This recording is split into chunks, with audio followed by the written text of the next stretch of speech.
Hello friends, आज के video में डिस्कस करने जा रही हूँ पोयम सॉलिटरी रिपर, जिसे कि लिखा है विलियम वर्ड्सवर्थ ने। इस पोयम के अंदर उन्होंने पहाड़ी इलाके के अपने टूर के दौरान एक पहाड़ी लड़की को अपनी ही धुन में फसल काटते हुए और गुनगुनाते हुए देखा, और उस लड़की के गीत से वो इतने ज़्यादा प्रभावित हुए कि उन्होंने अपनी इन फीलिंग्स को इस पोयम के माध्यम से एक्सप्रेस किया। वो इस लड़की के गीत को दो पक्षियों से कंपेयर करते हैं, एक तो नाइटिंगेल से, कुकू बर्ड से। उसके अलावा अलग अलग गेसेस लगाते हैं लड़की के गीत को लेकर के कि शायद इस बारे में गा रही है वो। एक और जो चीज़ वो बताते हैं कि चाहे किसी भी बारे में गा रही हो, परंतु कोई दुख भरा गीत था, क्योंकि जो टोन था उसका बोलने का, उससे यही साबित हो रहा था। पोइट कहते हैं कि गीत इतना खूबसूरत था कि जब मैं यहाँ से चला जाऊँगा तब भी मेरे हृदय में ये बसा रहेगा और मुझे याद आता रहेगा।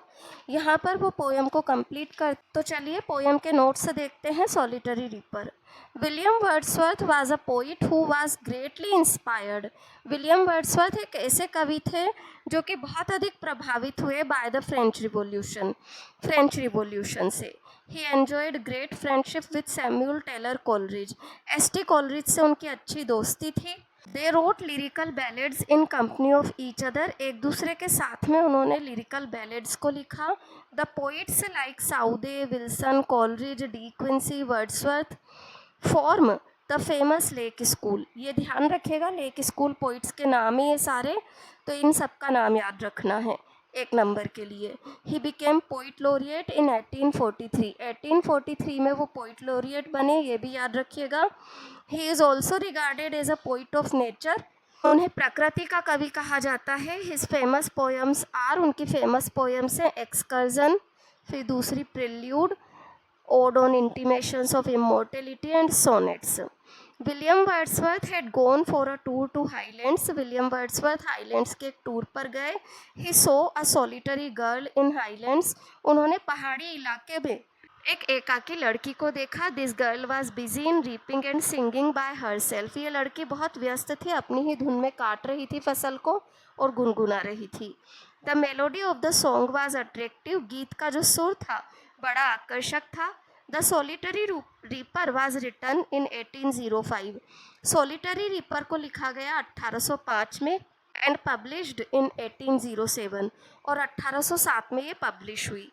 The poem is full of romantic images. Poem में बहुत सारी रोमांटिक इमेजेस है। Sweet music, sadness, simplicity and sweetness of words, ये सब कुछ है। He visited Highlands. वो हाईलैंड्स पर घूमने गए थे with his sister Dorothy. Dorothy अपनी बहन के साथ। Who has also written in her diary. Dorothy ने भी अपनी डायरी में बताया है that they had seen a solitary women's reaping and singing by her self, कि उन्होंने एक अकेली महिला को देखा था जो कि अपनी ही धुन में फसल काट रही थी और गुनगुना रही थी। The poet says that her song was very sweet. Poet कहता है उसका गीत बड़ा ही खूबसूरत था। It was sweeter than the song of the cuckoo and nightingale. Cuckoo और नाइटिंगेल के गीत से भी ज़्यादा स्वीट था। The song was appearing to be a sad strain. गीत उदासी भरा लग रहा था, बट इट वॉज इम्प्रेसिव, पर प्रभावपूर्ण था। He does not understand her song. वो उसके गीत को नहीं समझ पाता बिकॉज ऑफ लैंग्वेज, भाषा के कारण। The poet just makes guesses about their subject matter. Poet केवल विषय वस्तु को लेकर के एक अनुमान लगाता है।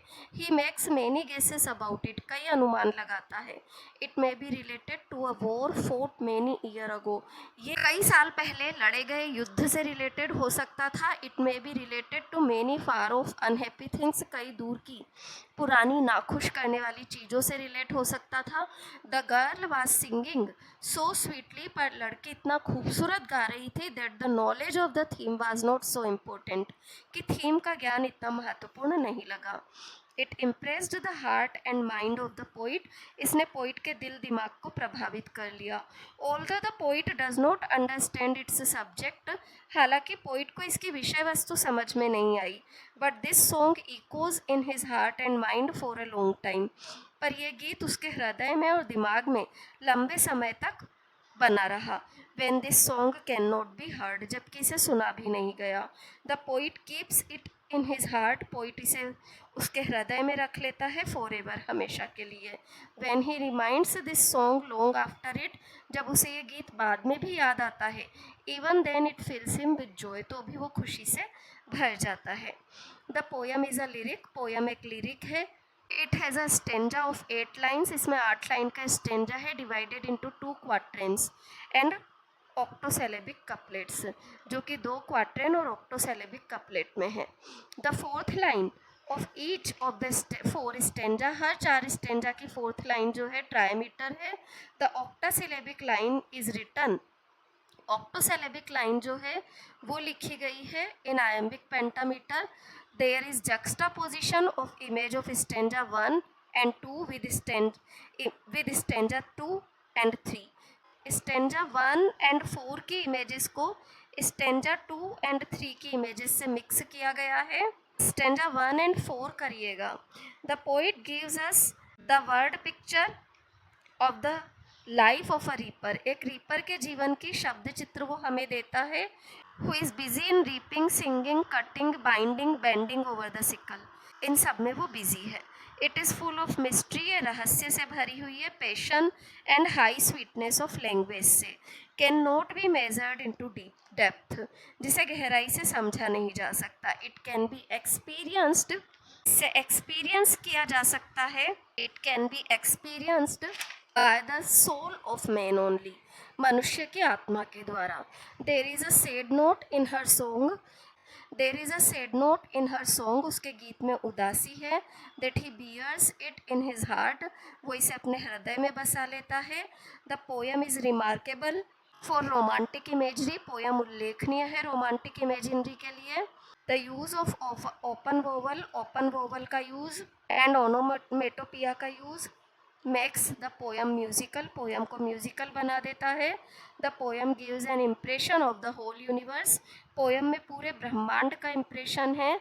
The nightingale represent south, nightingale पक्षी साउथ को बताती है। The cuckoo represent north, cuckoo पक्षी नॉर्थ को बताता है। Arabian scents stands for east, Arabian scents जो है वो स्टैंड करती है ईस्ट के लिए। एंड हेब्राइड्स फॉर वेस्ट, और हेब्राइड्स जो है वो बताते हैं वेस्ट को। Wordsworth has always written about simple things in simple and excellent manner, Wordsworth ने हमेशा सादी चीज़ों के बारे में सादे और आकर्षक तरीके से लिखा। The poem represent the Joy of seeing, poem represent करती है the Joy of seeing and hearing, देखने सुनने के आनंद को। And the Joy of remembering, और याद करने के आनंद को। The poets voice represent unity with the atmosphere, poet की आवाज़ माहौल से एक एकता को बताती है। एंड सीनरी ऑल राउंड, चारों ओर के दृश्य को बताती है। He is a part of nature, वो प्रकृति का प्रेमी है। The poet has expressed effect of solitude on human emotions, solitude का इफेक्ट ह्यूमन इमोशंस पर बताती है। The poem represent new romantic poetry of Wordsworth, poem represent करती है नई प्रकार की रोमांटिक पोइट्री को वर्ड्सवर्थ और कोलरिज ने जो प्रस्तुत की। The poet makes 2 beautiful comparison, poet 2 खूबसूरत तुलनाएं करता है of the song of the beautiful of the girl, लड़की के गीत की। He says that the song of the girl is far more sweet, पक्षी का गीत इतना मधुर है then the song of nightingale, nightingale के गीत से। Nightingale who welcomes a group of travellers, nightingale जो कि वेलकम करता है यात्रियों के समूह को इन एन ओएसिस, रेगिस्तान में बने बगीचे के अंदर। After long journey through the desert, रेगिस्तान में लंबी यात्रा के बाद। The song of the girl is sweeter, लड़की का गीत मधुर है then the song of cuckoo, cuckoo के गीत से। Which breaks the silence of the seas, जो कि समुद्र की शांति को तोड़ देता है। नियर हेब्राइड्स, हेब्राइड्स के पास में। The girl is singing a Gaelic song, Gaelic strain, लड़की एक पहाड़ी गीत गा रही है। Out of understanding for the poet, जो कि पोइट के समझ के बाहर है। The poet makes many guesses about the her song, उसके गीत को लेकर के अनुमान लगाता है। पोइट कई जगह पर अनुमान लगाता है उसके गीत को लेकर के। Its theme may be a battle of long ago, लंबे समय पहले हुआ युद्ध हो सकता है इसका theme. It may be about a day to day sorrow, दिन प्रतिदिन का कोई दुख हो सकता है। डिसीज, लॉस एंड डेथ, मृत्यु और हानि हो सकती है।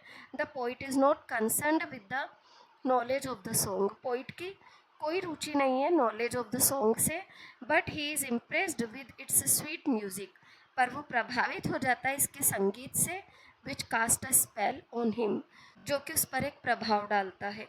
ही लिसन्स द सॉन्ग, वो गीत को सुनता है, विदाउट डिस्टर्बिंग द मेडन, लड़की को डिस्टर्ब किए बिना। इन द लास्ट ही से, फिर पोएम की लाइन से, this kind of experience is common to Wordsworth, Wordsworth के लिए इस प्रकार के एक्सपीरियंस बहुत कॉमन थे। Who is enchanted by the beauty of daffodils, जो कि डेफोडिल्स की सुंदरता से प्रभावित हुआ। Its rhyme scheme in the 8 lines, 8 लाइनों में जो इसकी राइम स्कीम है, is A B C D. These lines are four stressed iambic lines है। The rhyme scheme of the last stanza is different, last stanza की rhyme scheme different है। He has written this poem in his own manner, और उसने इस poem को अपने अंदाज में लिखा है। पोएम के नोट्स को यहाँ मैंने डिस्कस किया है। पढ़ाते वक्त बीच में मैं पेज टर्न करने में थोड़ा लेट हो गई थी, तो अगर कोई भी कन्फ्यूज़न हो तो प्लीज़ डिस्क्रिप्शन बॉक्स पर जाइए, जहाँ पर कि मैंने नोट्स का लिंक डाल रखा है। और फिर भी कोई कन्फ्यूज़न हो तो कमेंट बॉक्स में कमेंट डालें। Thank you everyone.